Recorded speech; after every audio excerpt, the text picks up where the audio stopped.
Video शुरू करने से पहले चैनल को सब्सक्राइब करना न भूलें और हाँ, बेल आइकन भी प्रेस करें।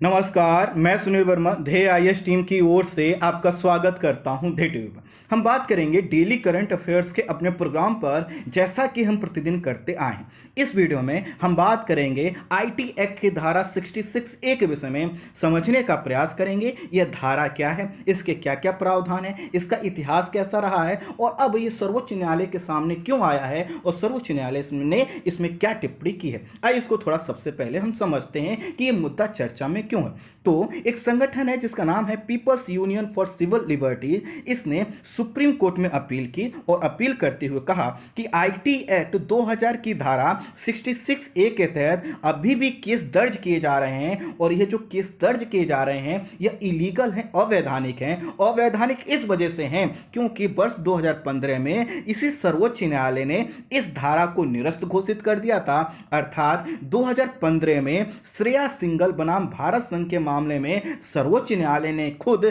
सुनवाई करते हुए कहा था कि जो धारा 66A है यह असंवैधानिक है। यह जो फंडामेंटल राइट्स जो हमको मिले हुए हैं, जो हमारी अभिव्यक्ति की स्वतंत्रता है, उसका हनन करता है। इसलिए सर्वोच्च न्यायालय ने कहा कि हम इसको अवैध मानते हैं, इसको निरस्त करते हैं। तो जब इसको वर्ष 2015 में निरस्त कर दिया गया तो उसके बाद इसके तहत केस दर्ज नहीं होने चाहिए थे, लेकिन संगठन ने कहा कि अभी भी कई राज्यों में 66A के तहत केस दर्ज किए जा रहे हैं और लोगों पर कार्रवाई हो रही है।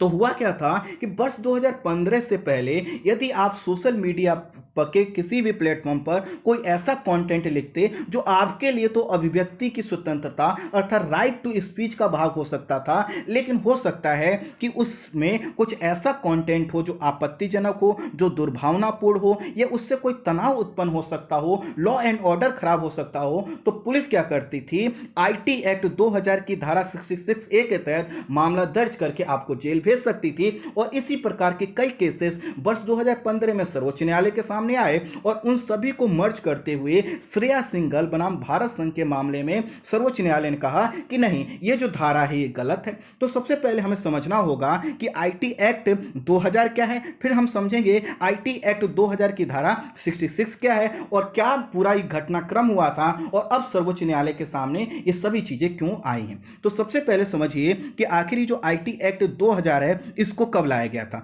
तो इसको लाया गया था वर्ष 2000 में और इस कानून का नाम था सूचना प्रौद्योगिकी कानून अर्थात आईटी एक्ट 2000। और यह इस वजह से लाया गया था ताकि इलेक्ट्रॉनिक जो ट्रांजिशन होते हैं अर्थात हस्तांतरण है उसको बढ़ावा दिया जा सके, ई कॉमर्स को बढ़ावा दिया जा सके और कंप्यूटर संबंधी जो अपराध होने की पॉसिबिलिटी है उसको रोका जा सके। तो इसके तहत क्या हुआ था, आईटी एक्ट 2000 को लाया गया और यह जो कानून है 17 अक्टूबर 2000 को लागू हो गया।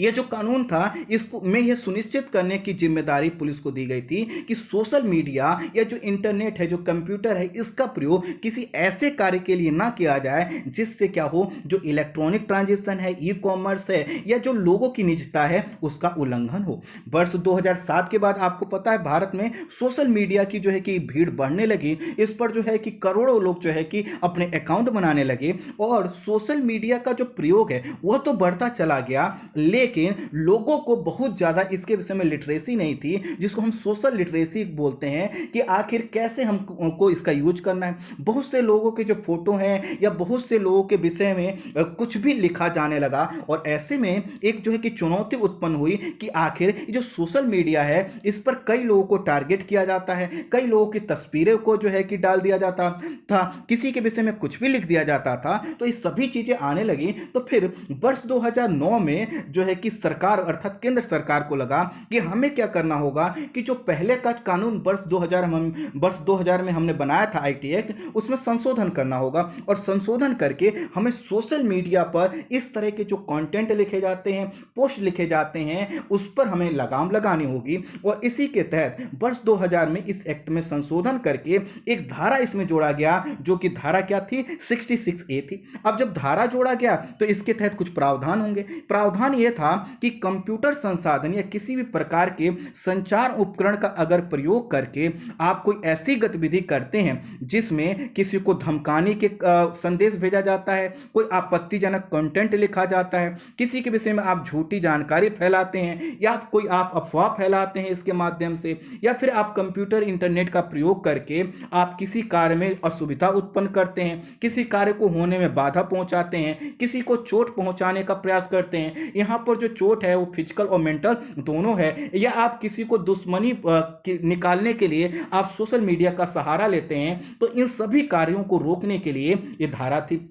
इसमें ऐसी कोई भी गतिविधि जो इस शब्द लिखे हैं उनके अगर इनके तहत आती है तो आप पर क्या हो सकता था, केस हो सकता था। अगर आप किसी का कुछ भी ऐसा लिखते जो कि सामने वाला व्यक्ति कहता कि इससे हमारी इंसल्ट होती है, किसी को इंजरी आप पहुंचाते हैं, किसी के आप जो है कि क्या कोई ऐसा कार्य करते हैं जो क्रिमिनल इंटिमिडेशन के तहत आता है, कोई ऐसा कार्य आप करते हैं जो डेंजर के तहत आ सकता है, तो ये जितने शब्द लिखे हैं ना, इनकी जो व्याख्या है इसको बहुत ब्रॉड रखा गया और कहा गया कि आप जो भी सोशल मीडिया पे करेंगे, अगर आप क्या करते हैं, आपकी जो हरकतें हैं वो इन शब्दों के अंतर्गत आती हैं, तो आप पर क्या होगी, कार्रवाई होगी। और पुलिस को अधिकार दिया गया कि जो भी पोस्ट लिखे जाएं उसके तहत अगर कोई केस आता है तो ये जो शब्द लिखे हैं इनको वाइड रूप में लेते हुए, इनके व्यापक अर्थ को लेते हुए उस केस की समीक्षा की जाए और जो इसमें दोषी हो उसको जेल भेजा जाए। 3 साल तक की जेल हो सकती थी और आप पर जुर्माना भी लग सकता था, या जेल और जुर्माना दोनों इस चीजों का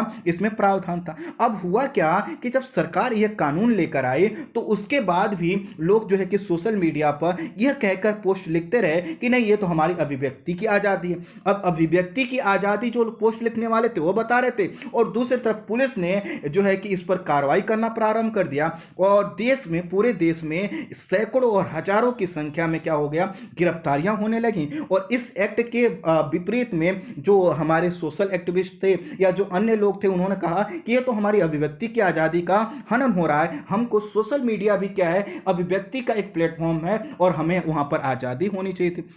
कुल मिलाकर पूरे देश में वर्ष 2013 तक एक वातावरण इसके खिलाफ बनने लगा और इसी संदर्भ में वर्ष 2013 में लोकसभा में एक प्राइवेट बिल लाया गया और कहा गया कि जो धारा 66 है यह जो है कि ठीक नहीं है, क्योंकि भारतीय दंड संहिता 1860 में ऐसे बहुत से प्रावधान हैं जो इस प्रकार की गतिविधियों को रोकते थे। तो इस धारा को क्यों लाया गया, और जब धारा को लाया गया तो इसके तहत जो है कि ऐसी गतिविधियां क्यों की जा रही हैं कि जो लोग सरकार की आलोचना करते हैं उनकी आवाज दबाने के लिए इस धारा का सहारा लिया जाता है। कुल मिलाकर ये जो धारा थी इसकी जो कानून की ये स्पष्टता थी वो ज्यादा नहीं थी, क्योंकि जो शब्द हैं इन शब्दों की व्याख्या पुलिस अपने हिसाब से करती थी और जो व्यक्ति अपने आप को पीड़ित बताता था वह कहता था देखिए मैं इस तहत इसके जो है कि मैं इससे पीड़ित हुआ हूं और आप इस पे कार्रवाई करें। तो इससे क्या हो रहा था, कई तरह की चीजें उभरने लगी और इसी के तहत क्या होता था, यदि कोई व्यक्ति कोई ऐसा पोस्ट, कथन या वाक्य करता था जिसके तहत यह साबित हो जाए कि यह किसी का इंसल्ट है या फिर जो है कि इनकन्वीनियंस के तहत आता है या जो शब्द अन्य हमने बताया उसके तहत आता है, तो आपको सजा हो जाती थी। और वर्ष 2012 में इसी प्रकार की एक घटना हुई। घटना यह हुई कि बाल ठाकरे जी की मृत्यु हुई और उसके बाद शिवसेना ने मुंबई बंद करने की घोषणा की और कहा कि हम मुंबई बंद रखेंगे। उसी बीच 2 लड़कियों ने कहा कि नहीं ये जो बंद है ये ठीक नहीं है और बाल ठाकरे की जो मृत्यु है उसको सामान्य तरीके से लेना चाहिए, वहां पर बंद करने का कोई औचित्य नहीं बनता। अब यहां पर क्या है, शिवसेना के जो समर्थक थे वह नाराज हो गए, उन्होंने केस दर्ज कराया और जो बच्चियां थी इनको जेल जाना पड़ा। और 2013 तक जैसा कि हमने बताया बहुत से केसेस और आ गए थे, तो सभी केसेस पहुंचे फिर हाई कोर्ट से होते हुए सुप्रीम कोर्ट, और सुप्रीम कोर्ट ने सभी केसेस को मिलाते हुए कहा, और इसका जो केस का नाम था वो श्रेयस सिंघल बनाम भारत संघ केस बना और उस पर सर्वोच्च न्यायालय ने सुनवाई की। और सर्वोच्च न्यायालय में जब सुनवाई हुई तो इसमें जो अन्य लोग थे जिनको जो इसके तहत गिरफ्तार हुए थे उन्होंने कहा कि सरकार क्या कर रही है, इस धारा का प्रयोग अपनी आलोचना को दबाने के लिए कर रही है और यह जो है हमारे संविधान के अनुच्छेद 14, 19(1) और अनुच्छेद 21 का क्या है, उल्लंघन है। और इस तरह से ये जो धारा है ये ठीक नहीं है। सुप्रीम कोर्ट ने भी जो है कि क्या किया कि कहा कि ठीक है ये तो आपका तर्क था। सरकार से कहा कि आप जो ये एक्ट लेकर आए थे, जो धारा लेकर आए थे, क्या आप कहना चाहते हैं। तो सरकार ने कहा कि जो सोशल मीडिया है या जो IT प्लेटफॉर्म है इनका गलत उपयोग ना हो इसलिए हम इसको लेकर आए थे। हमारा उद्देश्य किसी की अभिव्यक्ति की आजादी को दबाना नहीं है। सरकार ने कहा कि बस हम ये चाहते हैं कि अभिव्यक्ति की स्वतंत्रता के नाम पर दूसरे लोगों की जो स्वतंत्रता है, जो उनकी गरिमा है, उसका हनन ना हो। और फिर जो है कि सुप्रीम कोर्ट ने कहा लेकिन इसमें जो केसेस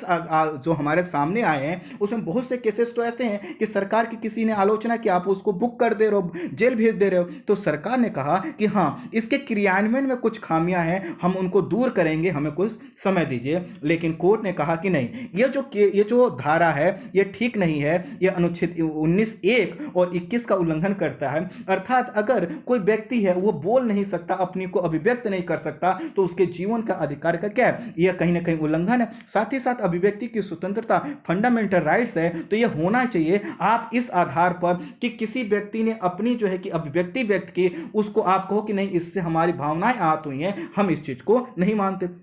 सुप्रीम कोर्ट ने कहा कि हम आपको कुछ जजमेंट बताते हैं।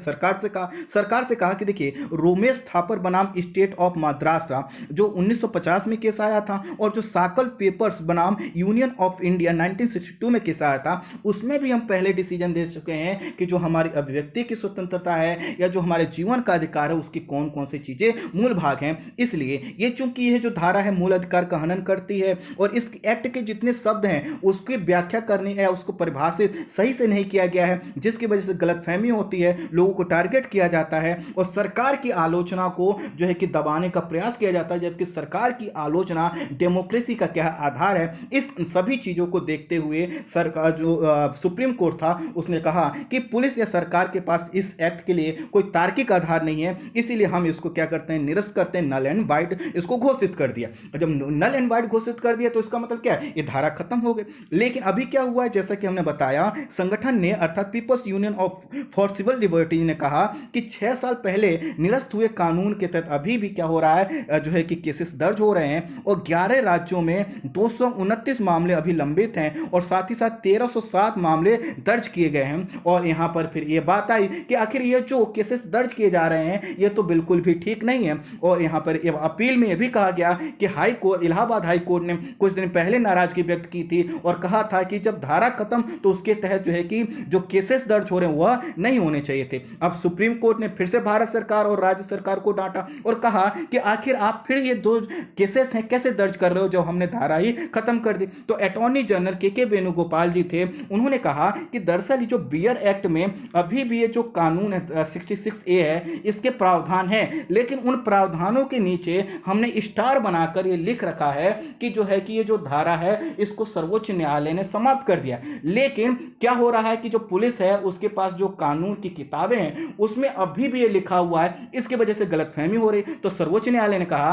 कि क्या पुलिस इतनी सक्षम नहीं है कि जो स्टार है, जैसे कि आपने देखा होगा कि कोई चीज किताब में लिखी रहती है तो उसके विषय में जो क्लियरिफिकेशन होता है नीचे लिखा रहता है। तो सर्वोच्च न्यायालय ने कहा कि क्या पुलिस इतनी सक्षम नहीं है कि वो नीचे की चीजों को पढ़ सके, और इस वजह से सर्वोच्च न्यायालय ने कहा कि नहीं, ये जो आप तर्क दे रहे हैं ये ठीक नहीं है। और उन्होंने कहा, अर्थात सर्वोच्च न्यायालय ने कहा कि हम आपको 2 सप्ताह का समय देते हैं, आप हमें सही जवाब दीजिए, अन्यथा हम क्या करेंगे, इस पर एक्शन लेंगे। और इसके बाद जो है कि तुरंत जो है कि सर्वोच्च न्यायालय ने कहा कि अब कोई केस दर्ज नहीं होना चाहिए। और इसी संदर्भ में गृह मंत्रालय ने सभी राज्यों से कहा है, अपील की है कि भैया अब इस तरह इस एक्ट की इस धारा के तहत जो है कि आप क्या करो, कोई मामला दर्ज ना करो। और सभी राज्यों को निर्देश दिए गए हैं कि सभी थानों को सूचित करें कि अब कोई मामला दर्ज नहीं होना चाहिए। कुल मिलाकर 2015 में जो धारा को समाप्त कर दिया गया था, उसी धारा के तहत जो कार्रवाइयां हो रही हैं उसी पर सर्वोच्च न्यायालय ने कहा है कि पहले भी हम आपको बता चुके हैं कि आप गलत हो, ये जो धारा है गलत है, और फिर कह रहे हैं कि इसके तहत जो आप कार्रवाई कर रहे हो ये ठीक नहीं है। और इस सभी चीजों की वजह से जो मुद्दा है चर्चा में बना हुआ है। तो संक्षेप में इतना ही रखते हैं, इस वीडियो में इतना ही। Thank you so much.